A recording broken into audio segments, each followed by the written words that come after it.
I want to introduce Talia. She is the editor and founder of Motherhood, The Real Deal. Is that correct? And like you said, you got various different companies going, and I'm so grateful that you're here today talking with me. So tell me a little bit about what got you started and a little bit about Motherhood, The Real Deal. Sure. I started Motherhood, The Real Deal. I can't even believe it's almost 7 years ago now, because my daughter's going to be 8 this summer.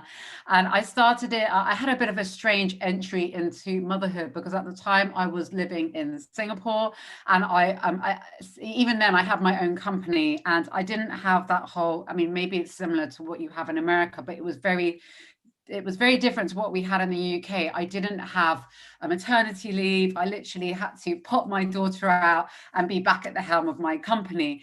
And, obviously what I thought was going to happen and the kind of reality of what then happened were completely different. I really struggled in that first year of motherhood, being a working mum, having to deal with the mum guilt, being completely exhausted because my daughter didn't sleep. And then, when everything came to the crunch, I then sold my shares in my business and we came back to the UK. But then I had a different kind of problem because I was suddenly a stay-at-home mum, which completely boxed my head because I was used to being a working mum and I was completely lost and isolated. And I just had all these emotions, all these thoughts and feelings to process, and I didn't know how or where or whatever to do it, how to do it. So I just started writing. I just sat down and, back then it was just a little kind of blog. And I just started writing about all these things and that I was feeling that back then, not that many people were talking about the struggles of modern day motherhood that openly. I think everyone was still kind of trying to put on a brave face, like we can juggle everything and we're fine. Right. Which, now everyone is very honest about the fact that actually, no, we can't. And I just, and I think it just I think a lot of people related to it because it was just really raw and honest. And it just grew from there, really. I just always wrote about what my pain points were. And I think by doing that, obviously, it just really resonated with a lot of people and it just grew that way. And obviously, in that time, it's taken me onto TV and radio. And I'm very passionate about trying to talk openly about the struggles moms are going through.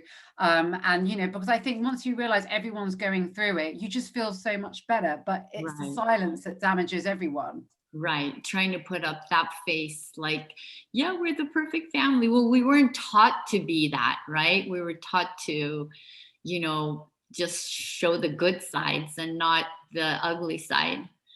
Yeah, and that's a really high bar to have to live up to, and it's completely unachievable because there's no such thing as perfect. And I was brought up, my mum was a stay-at-home mum. I don't really know that many people that are stay-at-home mums these days. I mean, it's a privilege if you can have it, it's amazing. But and we're all still trying to navigate our way of, well, we've got to be like great in our career, we've got to be a great mother, we've got to do all the school organization, we've got to have everything, all the housework done. It's like, it's still like 95% of it is on the mum and the woman, and it's an extraordinary burden to carry. Right. You're so right. We haven't really had that transition into the men coming in and picking up the slack. Or do you see that? Yeah. I don't know. I've always thought No, well, I we're think in this transition state. it was starting to happen, I think. And then I think when the pandemic came along, it just completely blew everything out of the water. And I feel like we've all massively regressed now. I was feeling before the pandemic, we were having a bit more of a fairer share of things. And, we had to make a lot of sacrifices during the pandemic, as most families did. And I feel like all of that progress, I feel much of it is undone now. And it's such a crying shame because, it's us carrying all the burden again. Right. Now with your blog and all these moms contributing, what do you think like the top two concerns are? Like the top two that you see over and over again? Yeah, okay. I almost want to say that it actually all falls under one thing rather than top two. It's all about feeling like you're a bad mother and feeling like you are not enough. The thing that, the Google search traffic, everything that comes through every day is, what do I do when I feel like a bad mother? Why do I feel like a bad mother? I think because we are being so overstretched, it's really hard to feel good at anything, isn't it? You don't feel like you're a good mother, you don't feel like you're good in your career, you don't feel like you're a good homemaker, like you just feel like everything is just shoddy and you're just doing patchwork everywhere because there's just not enough hours in the day. So I would say that is like maybe the number one thing. And then the next thing is a lot of it's actually like how to get your kids to do what you want. And I think it's, again, it relates back to trying to have a easier, quieter life. You know, people are trying to, you know, send their kids to, you know, nursery, preschool, whatever, because they're needing that support, because they're needing to go to work, but the kids are resisting. And I feel, you know, and that thing gets like carried over, that theme, time and time again. Like they don't want to go to school, they don't want to go to nursery, they don't want to do like X, Y, Z. And I think it's really hard because parents are always trying to find the shortcuts because we're so stressed. And then the children are kind of like pushing back more and more because all they want to do is be with us. But then their time with us is becoming increasingly limited and frenetic. And that's no one's fault apart from like the social construct that we find ourselves in these days. Right. So do you think like there's solutions out there? Gosh.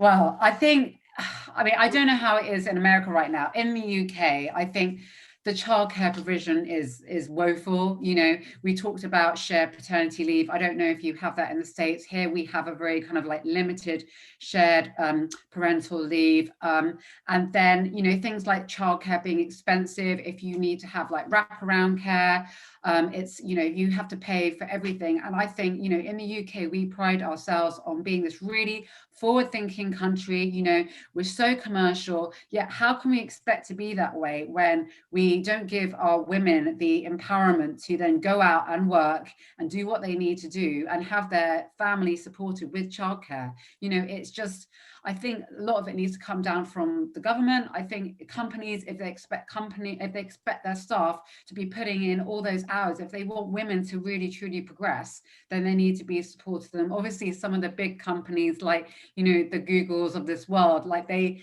and the Facebooks of this world, they just lay on the childcare, don't they? Because you live, eat, sleep, Google or Facebook when you work there.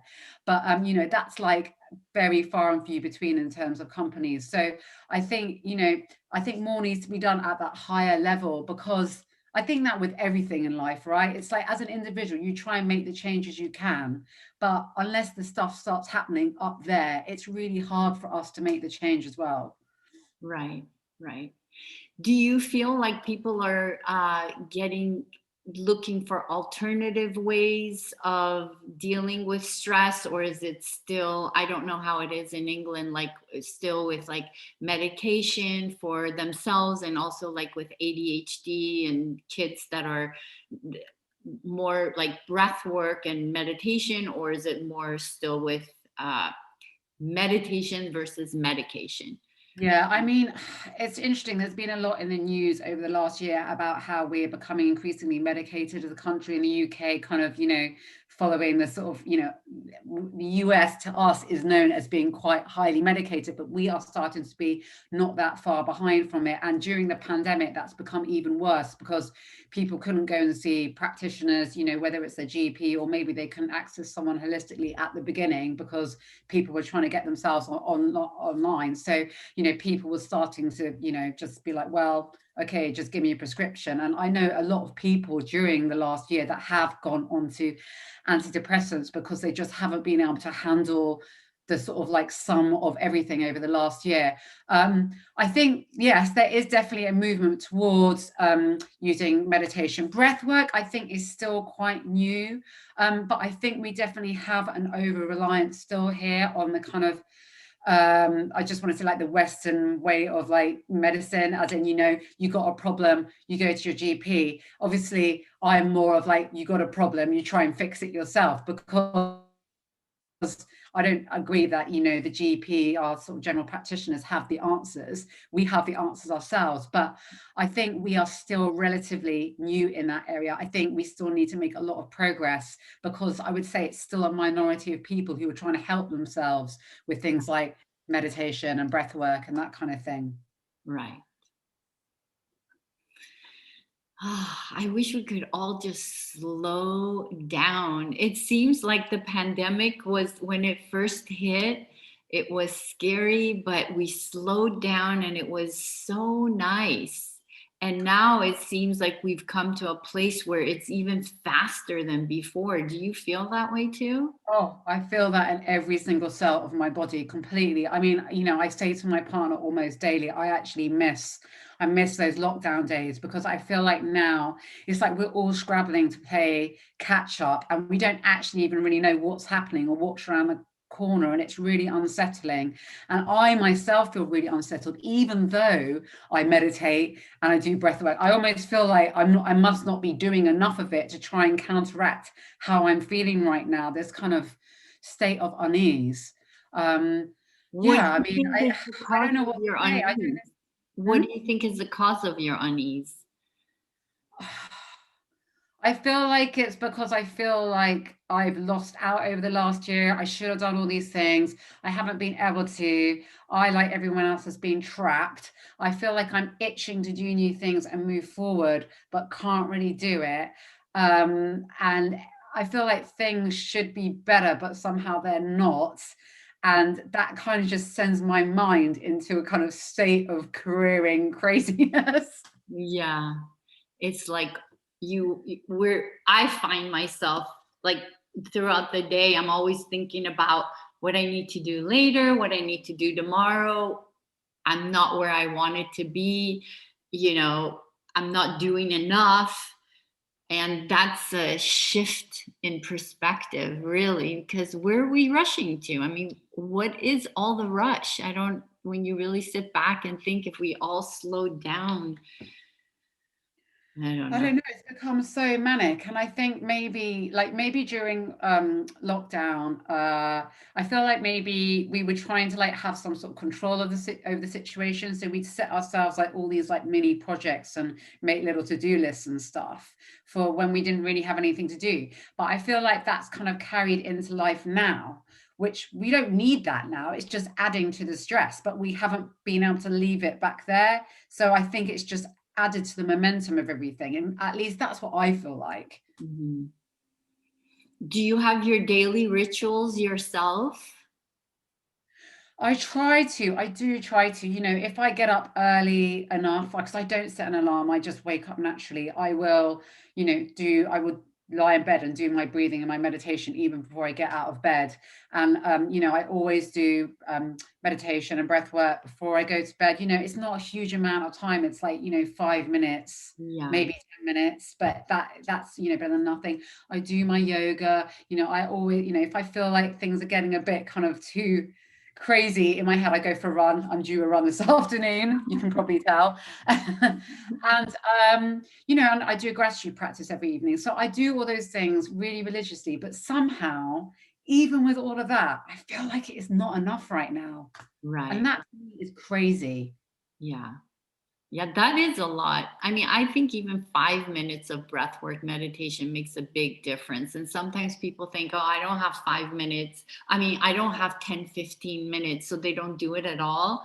But Mm. even 5 minutes, even 2 minutes makes a big difference. Just it Yeah. resets your nervous system. Yeah, something is better than nothing. And I think because of the state of my nervous system right now, I probably almost need to do a mini lunchtime one. That would be really beneficial. But then it's like, well, I've got 1,000 things to do on my to-do list. So Right, right. Anything you'd like to add or say to the moms out there? Just some kind of something they can incorporate into their daily life or some kind of advice or something to make it they feel better. yeah, I think the first thing is really be kind to yourselves. I know this is a bit of a cliche, but that inner talk, just really watch the inner self-talk, and instead of being harsh on yourself, because we just love to beat ourselves up as moms. So think about how you would talk to yourself if you were talking to a friend, and if you find that negative inner chatter trying to seep into your mind, literally just visualize getting it and putting it in a box and closing the box on it. And I had to do that for quite a while. Another good trick is kind of almost like joking at your negative self-talk, like trying to kind of Mickey Mouse it a bit, and just don't let it sort of take seed into this big monster. The other thing that I would like to say is just know that whatever you are doing your best. You know, we've all got our hands that we have to play in this life, and you know, it's all, relatively speaking, it's all challenging. And I think, you know, if you just go through life and just, you know, mum life especially, and just realize that most of these things don't even matter. And even though you might be beating yourself up, your children think the world of you, and you just hang on to that thought, then I think that is just really kind of empowering, rather than thinking, you know, like, oh, my children are against me, which it can feel like sometimes. Just think, you know, they are actually for you. Yeah. And they're acting normal. I mean, they should be acting like that, right? If Yeah, they just were don't really take it personally. right, right. If they It's so were hard always though. perfect, you'd be wondering why. Yeah, you'd be worried. They're a people pleaser. Yeah. And gratitude as well, doing a gratitude practice every day. For me, that has been game changing. I mean, it really just does rewire your brain from feeling like, you know, gosh, like life is so awful. Why is my life so awful? And feeling like a victim, to feeling that actually, you know, even though life might be challenging, I do have lots of really good things in my life to be grateful for, no matter how small they are. Right, right. Like a shelter and food and family. You even have kids. I mean, some people can't even have kids. Yeah, exactly. So, you know, just recognizing those things that you take for granted, I think it just really helps you to have a more positive outlook. Right. Thank you so much, Talia. I'm going to put your information down at the bottom so people can contact you. Great. Thank you. It's been a pleasure. Pleasure.